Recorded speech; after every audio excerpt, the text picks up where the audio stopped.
Break के बाद आप सभी का साउल में एक बार फिर से बहुत बहुत स्वागत है। डॉक्टर साहब, अपनी बातचीत को आगे बढ़ाते हैं हम। आपने जिक्र किया यहाँ पर कि लोगों को वाकई ये अवेयरनेस नहीं है कि हम सर्जरी को अवॉइड करके, बाईपास को अवॉइड करके हम अपने आप को हार्ट अटैक की प्रॉब्लम से बचा सकते हैं। तो मासेस में ये इन्फॉर्मेशन कैसे स्प्रेड हो, इसके लिए फिर आप क्या कर रहे हैं? देखिए, इसके लिए पिछले 15 साल में हमने साउल की हर जगह पहुंचाने की कोशिश की है। हमारे किताबें, हमने हार्ट के ऊपर बहुत सारी किताबें लिखी है। हार्ट अटैक ना हो उसके लिए क्या करना चाहिए उसके ऊपर किताब है।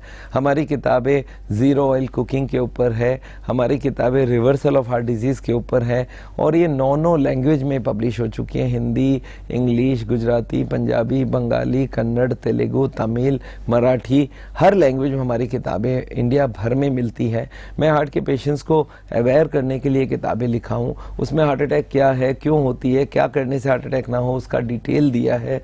हमारी एक मैगजीन निकलती है साउल टाइम्स, साउल समाचार, हिंदी और इंग्लिश में। ये दोनों मैगजीन आपको मिल सकती है। अगर आपका एड्रेस हमें मालूम हो तो ये सारी मैगजीन हम लोग आपको भिजवा भी सकते हैं। पर ये सारी अवेयरनेस के लिए हमने पिछले 15 साल से बहुत एफर्ट किया। बहुत सारे लोगों ने हमारा साथ भी दिया है और मैं टीवी चैनल के थ्रू, वीडियो के थ्रू, किताबों के थ्रू, मैगजीन के थ्रू हार्ट के अवेयरनेस को फैला रहा हूँ। और अगर ये अवेयरनेस आम आदमी तक पहुँच जाए तो मैं समझता हूँ ये 50 लाख लोगों के अंदर कम से कम 30-40 लाख को तो हम आराम से बचा लेंगे। और जितने ऑपरेशंस होते हैं उसके 90% ऑपरेशन की ज़रूरत ही नहीं पड़नी है अगर लोगों को ये बात समझ आने लगे। तो मैं समझता हूँ ये हार्ट अटैक के बारे में अवेयरनेस हर जगह जानी चाहिए, हर आदमी को मालूम होना चाहिए हार्ट अटैक होती क्या। मैं तो ये समझता हूँ इसके लिए सबसे अच्छा है स्कूल और कॉलेज के लेवल में एक हेल्थ करके सब्जेक्ट पढ़ाया जाए जो कि क्लास 10th या क्लास 4th में होना चाहिए। और वो हेल्थ वाले सब्जेक्ट में ये सारी चीज़ें समझानी चाहिए कि भाई ब्लॉकेज होती क्यों, हार्ट की बीमारी। देखिए, हम लोग हिस्ट्री, ज्योग्राफी, मैथमेटिक्स पढ़ रहे हैं पर हेल्थ करके एक सब्जेक्ट होता तो आज हार्ट के बीमार इतने लोग नहीं होते, इतना डायबिटीज़ का बीमारी नहीं फैलता, इतने मोटापा लोगों में नहीं होता। तो ये जो हेल्थ की अवेयरनेस है इसके लिए एक सब्जेक्ट स्कूल कॉलेज में जुड़ना चाहिए। ये हमको लगता है मास के लिए बहुत ज़रूरी रहेगा। जी दर्शकों, तो जैसा कि डॉक्टर छाजेड़ लगातार बता रहे हैं कि अवेयरनेस का होना बहुत ज़्यादा ज़रूरी है और उसके लिए वो काफ़ी सारे अभियान भी चला रहे हैं कि लोगों में एक जागरूकता फैले अपने आप को हार्ट प्रॉब्लम से बचाने के लिए।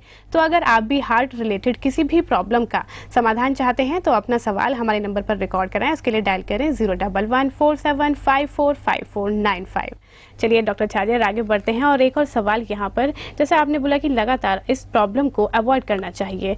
सपोज कि अगर ये अवेयरनेस किसी भी व्यक्ति तक नहीं पहुंची है और उसको हार्ट अटैक हो गया है, तो हार्ट अटैक होने के बाद वो साउल का ट्रीटमेंट आगे कंटिन्यू करना चाहता था, ये प्रोसेस किस तरीके से वो फॉलो करे और कितने दिन बाद उस प्रोसेस को स्टार्ट कर सकता है? देखिए, अगर हार्ट अटैक हो चुका है तो उस वक्त तो एक इमरजेंसी सा सिचुएशन है। उस वक्त मैं अगर उनको यही बोलूँगा कि भाई कोई हार्ट के हॉस्पिटल में जाएँ और वहाँ पे उस वक्त के इलाज तो इमरजेंसी का एलोपैथी की ही ट्रीटमेंट होनी चाहिए। पर जब वो इलाज हो जाए, वो पेशेंट स्टेबल हो जाए, तब हम चाहते हैं कि वो एंजियोग्राफी ना कराएं, उनको हम सीटी एंजियोग्राफी करवा लें और उनको पता चल जाए हमारे कौन सी ट्यूब में कितनी ब्लॉकेज है। और उसके बाद उनको 5-7 दिनों में हम इलाज शुरू करवा देते हैं। उनकी दवाइयाँ पहले फिक्स कर लेते हैं और जब दवाई उनकी फिक्स हो जाए तो उनको एक बार स्टेबल करने के बाद फिर हमारी जो ट्रीटमेंट है जिसको बोलते हैं नेचुरल बाईपास या बायोकेमिकल क्लीनिंग, ये कराया जा सकता है। जो इमरजेंसी केसेस हैं, जो एडवांस केसेस हैं उनके लिए, और बाकी लोगों को हम लोग खाना पीना, रहन सहन और उसके संग दवाइयाँ, ये सब ट्रीटमेंट को एक साथ कराया जा सकता है। करीब हार्ट अटैक के 5-7 दिन बाद वो अगर हमसे कांटेक्ट रखें तो उनको हम ऑपरेशन से भी रोक लेंगे और उनको बीमारी का जो असली जड़ है उसको हटा के उनको हम हार्ट अटैक प्रूफ कर लेंगे। तो हार्ट अटैक होने से पहले आ गए तो सबसे बढ़िया बात है, पर जो हार्ट अटैक के बाद आए उनको भी हम यही बोलते हैं कि पहले तो एक बार आप इमरजेंसी केयर करवाइए और जब स्टेबल हो जाए तब हमारे पास आइए। हम आपका आगे ऑपरेशन ना हो उसका बंदोबस्त करवाएंगे और आगे हार्ट अटैक दोबारा ना हो उसका भी बंदोबस्त करवाएंगे। जी बिल्कुल डॉक्टर छाजेड़, जैसा कि आपने कहा कि दोनों ही तरीके से ट्रीटमेंट अवेलेबल है। वाकई ये काफ़ी एक वंडरफुल प्रोसेस है कि बिना किसी सर्जरी के इस इतनी बड़ी समस्या को हम दूर कर सकते हैं। तो आपके यहाँ साउल में किस तरीके के ट्रीटमेंट हैं? आप लगातार 4 ट्रीटमेंट की बात करते हैं कि बायोकेमिकल क्लीनिंग है या फिर ड्रग्स के थ्रू है या फिर नेचुरल बाईपास है, तो ये प्रोसेस क्या है, इसके बारे में भी बताएं। देखिए 4 इलाज हम लोग करते हैं। एक तो उनकी जानकारी बढ़ानी, उनकी एजुकेट करना, उनको कुकिंग का क्लास करवाना। हस्बैंड वाइफ दोनों को हम बुलाते हैं हमारे कैंप्स में, शिविरों में।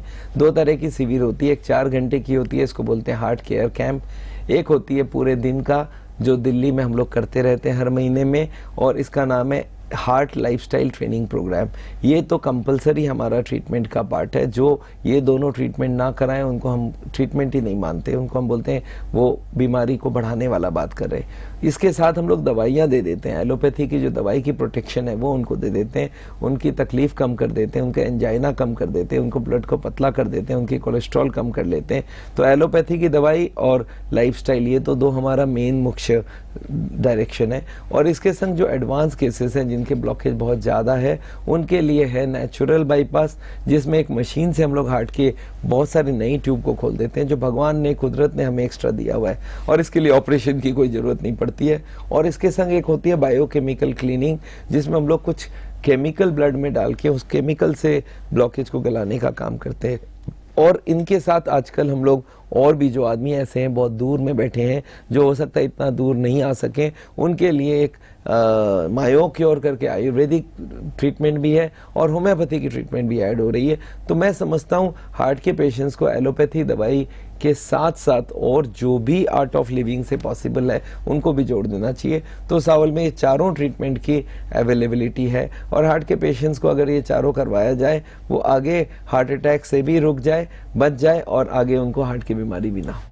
जी बिल्कुल डॉक्टर साहब, काफ़ी आसान से भी प्रोसेस हैं, और सबसे बड़ा फ़ायदा ये है कि हमारे शरीर में किसी भी तरह की कोई सर्जरी नहीं होती, कोई इंजरी नहीं होती, और इस प्रॉब्लम से हम निजात भी पा सकते हैं। डॉक्टर साहब, एक और सवाल यहाँ पर कि क्या वाकई हार्ट अटैक को हम रिवाइव भी कर सकते हैं इन प्रोसेसेस के थ्रू?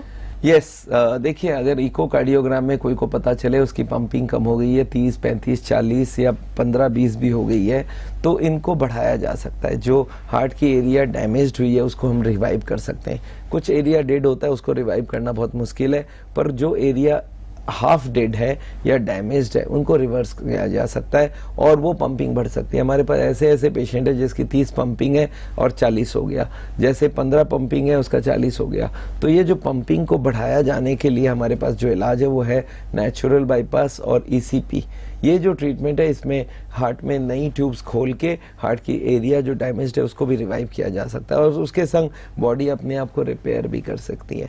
तो मैं ये जानता हूँ अगर हार्ट के पेशेंट्स को सावल के तरीके से चलाया जाए, हार्ट अटैक होने के बाद भी जो डैमेज हो चुका है उसको हम लोग कवर कर सकते हैं। और इसको देखने के लिए 2 टेस्ट कराया जा सकता है, एक तो स्ट्रेस थैलियम कराया जा सकता है, एक इकोकार्डियोग्राम कराया जा सकता है। तो ये दोनों से हम लोग को पता चल जाए हम लोग की कितनी रिवर्सल हुई है, कितनी एरिया डैमेज कवर हुई है, और अगर ब्लॉकेज को पता करना है कि कितनी कम हुई है तो उसके लिए हम लोग बोलते हैं CT कोरोनरी स्कैन कराओ। और उससे क्या होता है, आपको बॉडी को काटने की जरूरत नहीं है। आजकल हम लोग एंजियोग्राफी को नकारते हैं, हम बोलते हैं एंजियोग्राफी जो है ये बॉडी को डिस्टर्ब करती है, तार अंदर घुसती है, वो तार से बहुत डैमेज होती है, तार से आदमी की जान भी जा सकती है। तो ये जो एंजियोग्राफी है इसको हटाएं और इसके जगह CT कोरोनरी स्कैन कराएं। इसको CT कोरोनरी एंजियोग्राफी भी बोल सकते हैं। इससे ये पता चल जाए हमारी ब्लॉकेज कितनी ठीक हुई है। तो ये हार्ट अटैक, हार्ट की बीमारी एक जो हवा बन गया, इसको हटाएं। मैं समझता हूँ हार्ट अटैक होएगी ही नहीं, और अगर आदमी पूरा तरीके से समझ जाए, उनका खानदान उनको हेल्प करे, तो हार्ट अटैक का कोई चांस नहीं है। इनफैक्ट बहुत सारे हार्ट अटैक होती है जो बाईपास एंजियोप्लास्टी के बाद हो जाती है और वो सडनली होती है, उसको भी रोका जा सकता है इन दोनों ट्रीटमेंट के थ्रू। तो मैं समझता हूँ कोई ने बाईपास एंजियोप्लास्टी करवा भी लिया है, उनके लिए भी सावल बहुत ज़्यादा ज़रूरी है, क्योंकि आगे जाके उनको ये ऑपरेशन वापस होने के चांसेस हैं, हार्ट अटैक होने के चांस उतने ही हैं। तो हम अगर अपने ब्लॉकेज को रोक लेते हैं उससे अच्छा कुछ नहीं हो सकता। जी बिल्कुल डॉक्टर साहब, तो कहीं ना कहीं हम ये बोल सकते हैं कि वाकई ये एक वंडरफुल प्रोसेस है कि अगर हार्ट अटैक नहीं हुआ है तो भी हम खुद को बचा सकते हैं, और अगर हार्ट अटैक की प्रॉब्लम हो गई है तो वापस से ये प्रॉब्लम ना हो उसके लिए भी हम खुद को एक बचाव कर सकते हैं। Thank you so much doctor इस पूरी इन्फॉर्मेशन के लिए। Thank you so much. जी दर्शकों, तो ये थी डॉक्टर छाजेर के साथ हमारी बातचीत, जिन्होंने हमें पूरी गाइडलाइन दी कि किस तरीके से हार्ट प्रॉब्लम से हम खुद को बचा सकते हैं। आज के लिए हमारे कार्यक्रम में बस इतना ही। मुझे भी दीजिए आज्ञा। नमस्कार।